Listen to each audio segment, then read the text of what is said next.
Chan, chan, chan, chan, chan, chan.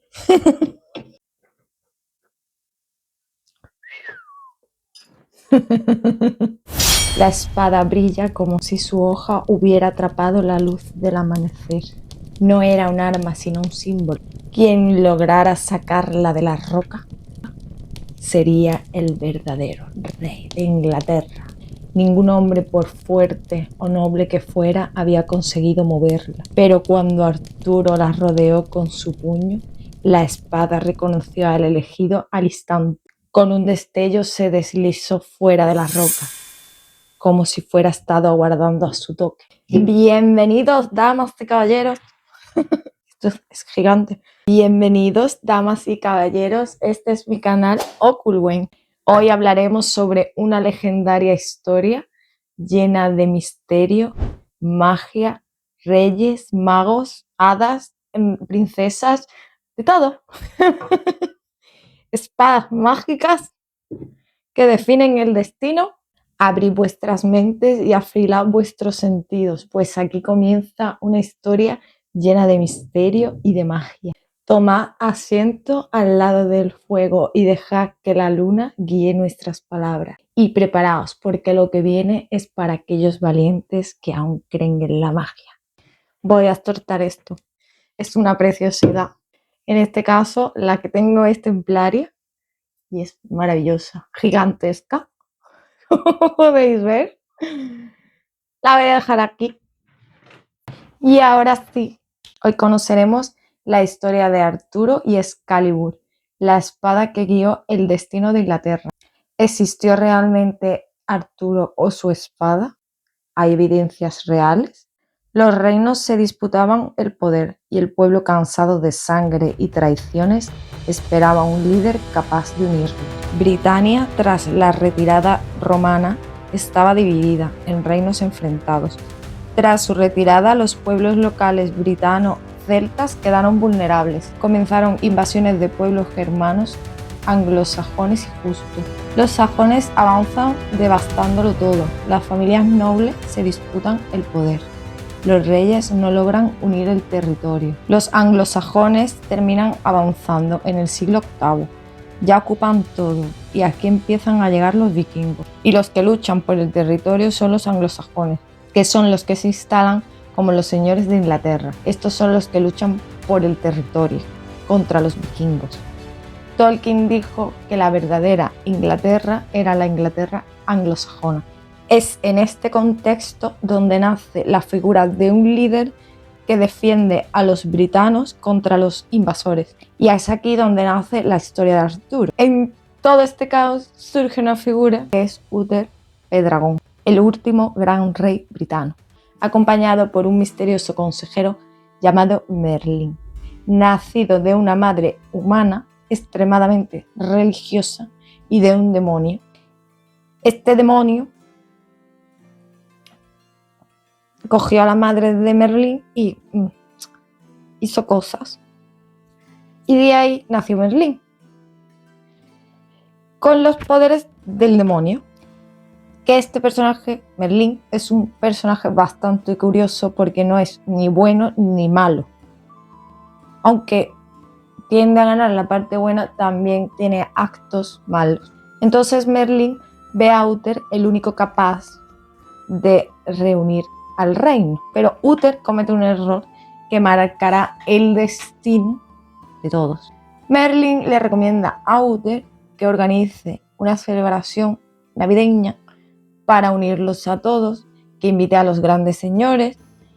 Pero Uther, en mitad de la fiesta, ve a Igraine y se enamora locamente. Queda perdidamente enamorado. Esta es la esposa del duque Gorlois de Cornualles. Entonces el duque se da cuenta de lo que está pasando y en vez de crear unión, se crea una guerra. Comienza la guerra, pero Uther está totalmente disfuncional, que no sirve para absolutamente nada, porque está obsesionado con Igraine. Merlín le pregunta qué le pasa, con que este le dice que está enfermo de amor. Entonces Merlín interviene y le propone un pacto. le dice a Uther, ¿vale? Pasa una noche con Igraine, haces todo lo que quieras, pero después y le dice, vale, pues te voy a dar para que puedas pasar una noche con Igraine y liberes tu pasión, pero el hijo que nazca será mío, o sea, de Merlín. Claro, enloquecido, el Uther, que ya no piensa, acepta. Merlín utiliza su magia para que Uther se transforme en el marido de Igraine. Se convierte en el duque y entra en el castillo. Igraine queda sorprendida porque hacía 10 minutos se había despedido de su marido que iba a combatir en batalla y ahora lo ve de vuelta. Entonces duda de la situación. En los escritos de Joffrey, que son los primeros textos que existen, siempre se deja claro que Igraine conocía de todo el plan, o sea, parte del plan desde el principio, porque yo no era tonta, sabía que no era su marido. Total, que Uther pasa toda la noche con ella, se deja llevar por su pasión y cuando ya termina, pues se va. Y nada, al poco tiempo aparece su marido muerto. Claro, esto le vino fenomenal a Uther porque se casó con Igraine, pero claro, esa misma noche engendraron a Arturo. Llegó Merlín y dijo, no, teníamos un pacto, el niño es mío. Así que se coló en el castillo y se lo llevó. Claro, Igraine, desconcertada, no volvió a mirar a Uther más a la cara. Así, Arturo fue entregado a un caballero, Sir Héctor, que lo crió como un hijo más sin revelar jamás su linaje. Arturo creció humildemente, con corazón noble, ágil de manos, pero sin saber realmente de dónde procedía. Tras la muerte de Uther, nadie podía reclamar la corona. Los reyes rivales discutían sin cesar, hasta que un invierno, en el centro de Londres, Merlín decide poner una espada insertada en una roca. Y en la hoja se podía leer: aquel que pueda arrancar esta espada será el legítimo rey de Inglaterra. Durante años los nobles intentaron inútilmente moverla, pero la espada parecía inmóvil, como si la roca y la espada fueran una pieza. Un día Arturo acompañó a su hermano Kai a un torneo. Kai perdió su espada y Arturo corrió en busca de otra para reemplazarla. Y ahí fue cuando vio a la espada en la piedra. Sin pensar, Arturo la tomó. Y la tomó como quien levanta una ramita del suelo. Los que lo presenciaron quedaron atónitos, pero Merlín sonrió y reveló la identidad del muchacho. Merlín, para demostrar que era real lo que estaba diciendo, volvió a colocar la espada en la piedra y dijo a todos que a ver quién la sacaba. Y efectivamente ninguno pudo sacarla. Y otra vez fue Arturo y la cogió y de una pues sacó la espada. Los nobles protestaron, pero la verdad era única.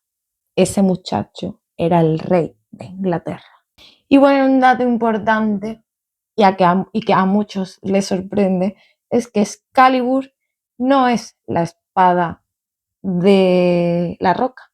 En la leyenda hay dos espadas. Cuando Arturo todavía era joven, luchando y con imprudencia, pues rompe esa espada, la espada de la piedra, simbolizando así como la inmadurez o el todavía no estar preparado del todo para gobernar. Es como un símbolo. Pero el mago Merlín se lo lleva y lo lleva a un lago cubierto de una niebla misteriosa. Allí, entre las aguas quietas, aparece una mano y una figura femenina. Es la dama del lago que lentamente surge del agua. En su mano sostiene una espada resplandeciente. La hoja brilla como plata líquida y en su empuñadura hay unos símbolos místicos. Ella le ofrece la espada a Arturo y aunque no habla, mediante su gesto se comunica con él. Esta es Excalibur. Excalibur no es solo un arma, es un símbolo de realeza verdadera. Y entonces Merlín revela a Arturo que esta espada es más poderosa que cualquier otra. forjada con magia antigua, también le advierte que su funda, la vaina, posee un poder aún mayor. Mientras la lleve puesta, Arturo no podrá desangrarse. La dama del lago no pide nada a cambio por el momento, pero su regalo crea un lazo. Está ligada al destino de Arturo y su reino acuático vigila siempre a Camelot. Con el tiempo, Arturo fue aceptado como soberano. Bajo la guía de Merlín se casa con Ginebra, hija de Leo de Grace. Ginebra tiene una hermana gemela. Son exactamente igual, lo único que la diferencia es que una de ellas tiene una mancha en el hombro. Es en este matrimonio, en la dote de Ginebra, quien el padre, Leo de Grace, aporta la mesa redonda. Entonces Arturo levanta el reino de Camelot, una ciudad tan brillante que parecía contener la luz de la mañana. Allí reunió a los mejores guerreros del mundo y fundó la mesa redonda, símbolo de igualdad donde ningún caballero tenía un lugar superior al otro. Entre ellos se encontraba Lancelot, el guerrero perfecto, noble y tímido; Gawain, fuerte como un noble y fiel hasta la muerte; Percival, de corazón puro, destinado a grandes visiones; Galahad, el caballero sin mancha; y otros muchos, todos caballeros de impecable reputación. Entonces Camelot floreció, las aldeas prosperaron y surgió una nueva misión, la del Santo Grial. Surgió una visión sagrada, la aparición del Santo Grial, la copa utilizada en la última cena, objeto de pureza y símbolo divino. Esto surge porque el Santo Grial se les aparece en mitad de la mesa redonda, tipo holograma, así momentáneamente, y luego se desvanece.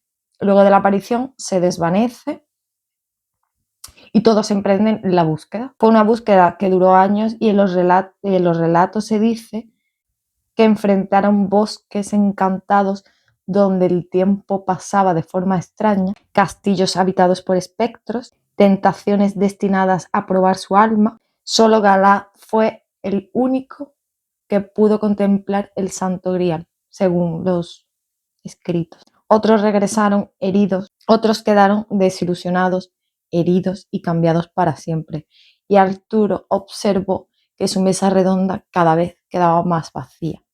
El tema de los caballeros es para otro episodio, porque es para hablar muy amplio. Entonces se muestra a la noble Ginebra y al valiente Lancelot, que forman parte del reino de Camelot, pero también de su tragedia. Lo que comenzó como respeto se fue convirtiendo en un amor prohibido, silencioso y profundo. Arturo, que era fiel, no vio venir la tormenta que venía sobre su propio castillo. Y cuando la verdad salió a la luz, Camelot comenzó a derrumbarse. Provocaron una guerra civil y la caída del reino cuando descubrieron su romance. Ginebra se refugió en un convento y allí vivió el resto de su vida. Lancelot igual vivió como monje y falleció ermitaño tras la muerte de ella. Aquí surge la figura de Mordred, que es hijo de Arturo. Aquí surge la figura de Mordred, que es hijo de Arturo y de su hermanastra Morgana. Esta lo odia profundamente y crea un hechizo para engañarlo con la apariencia de Ginebra. Todo esto antes de... Creó un hechizo para engañarlo con la apariencia de Ginebra y así engendrar al heredero. En la ausencia de Merlín, encerrado bajo el hechizo de Nimue, la dama del lago, surge su enemigo Mordred, que es su hijo, que fue criado con rencor hacia Arturo. Es frío, astuto y carismático. Este se proclama rey en la ausencia de Arturo. El rey Arturo, herido en el alma, coge a sus hombres más valientes, a los que le quedan, y va a la última batalla. La última guerra tuvo lugar en Camelot, envuelta en niebla y augurios oscuros. Ambos ejércitos chocaron como tormentas de acero. Gawain cayó como muchos otros caballeros. El campo se volvió un mar de escudos rotos y en todo este caos Arturo y Mordred se enfrentaron cara a cara. El rey clavó su lanza en el pecho de Mordred. pero este, en su último aliento, consiguió herir a Arturo. Arturo, al borde de la muerte, le ordena a su fiel caballero Sir Bedivere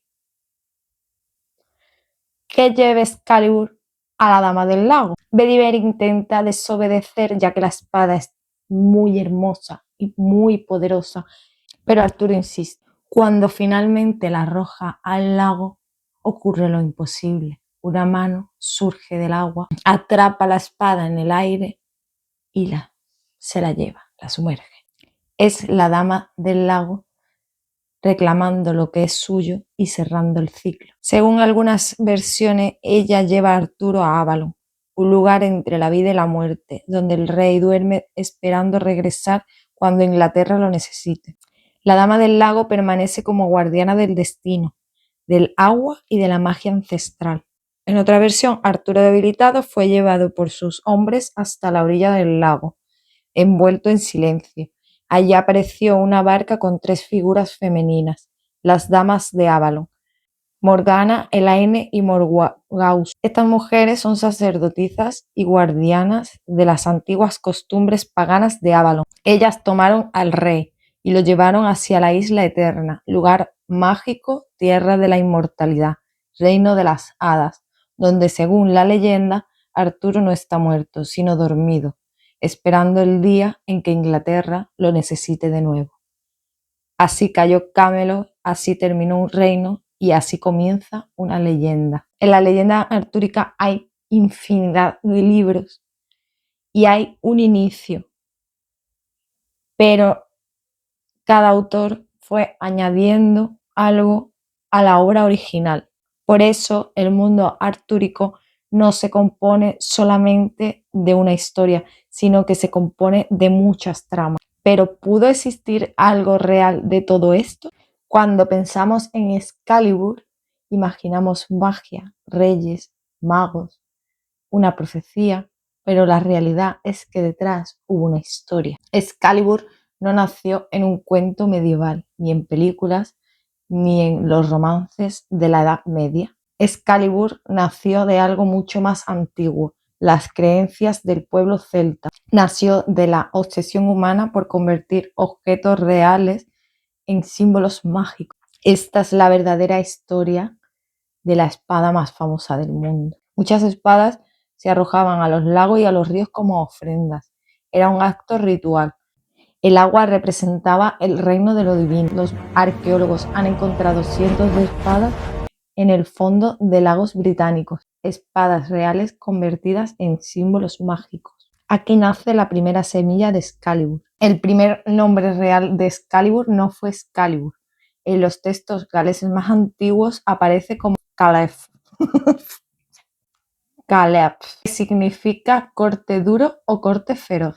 Este nombre aparece en narraciones del siglo X, mucho antes de los romances medievales. Era una espada mítica asociada a héroes celtas. Con el tiempo, este nombre viajó a la literatura bretona, se latiniza, se transforma.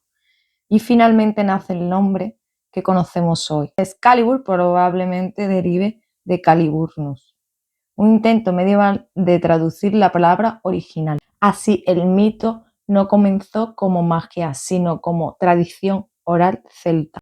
En la antigüedad, el hierro tenía una simbología mágica.